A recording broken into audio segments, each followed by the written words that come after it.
Hello, I'm Holly Payne and welcome to your 5 minutes with Seatrade Cruise, your roundup of the week's top stories, today brought to you by our sponsor, the Port of Tarragona. Carnival has completed the sale of 94.5 million shares of common stock under its $1.5 billion at the market or ATM equity offering. It's in addition to the sale of 67.1 million shares under the $1 billion ATM program completed on October 30th. Net proceeds from both offerings will be used for general corporate purposes. Carnival has cancelled sailings through January and some beyond that. 2 Democratic members of Congress have asked the CDC to reinstate the no-sail order for cruise ships and reverse course on efforts to resume cruise operations. Congresswoman Doris Matsui of California and Senator Richard Blumenthal of Connecticut cited the COVID-19 cases on the first Caribbean cruise to sail since March. Seadream 1's November 7th cruise from Barbados was cut short last week after 7 passengers of the 53 on board tested positive for coronavirus. Matsui and Blumenthal subsequently wrote to CDC Director Dr. Robert Redfield, imploring him to extend the prior no-sail order until a time when the health and safety of passengers and crew can be assured. Both described reports of what happened on Seadream 1 as disturbing and urged Redfield to take a phased approach to restarting cruise line operations in the US.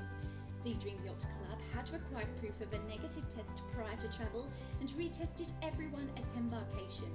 Health protocols were enhanced, with Seadream 1 the first cruise ship to employ the AltaPure AP4 system for hospital-grade disinfection, but masks were not initially mandated on board. The remainder of the vessel's Caribbean program has been cancelled. The lawmakers asked for a response from Redfield no later than November 27th. Across the Atlantic, it's a different story. AmaWaterways, Christina and Amadante are on an ocean journey from the Netherlands to France. Once repositioned on the Rhone and the Seine rivers respectively, it is hoped they will begin river cruising in spring 2021.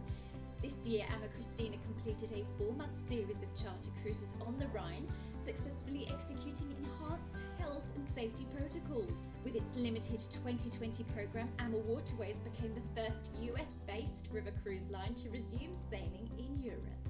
8 international ship owner associations, including CLIA, are calling on IMO member states to support a $5 billion R&D fund to aid the decarbonisation of maritime transport.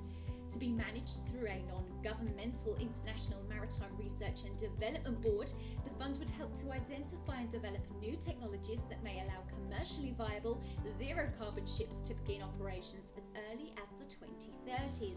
The 10-year programme would be overseen by the IMO and financed by the shipping industry through a required R&D contribution of $2 per tonne of marine fuel consumed.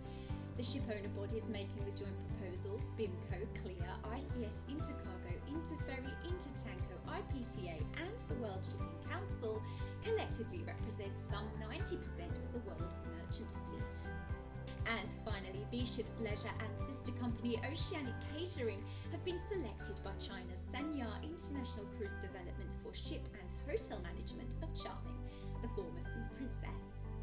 Per Bjornsson, CEO V-Ships Leisure, told Seatrade Cruise News that handover of the 2,222 berth vessel took place in Manila this week.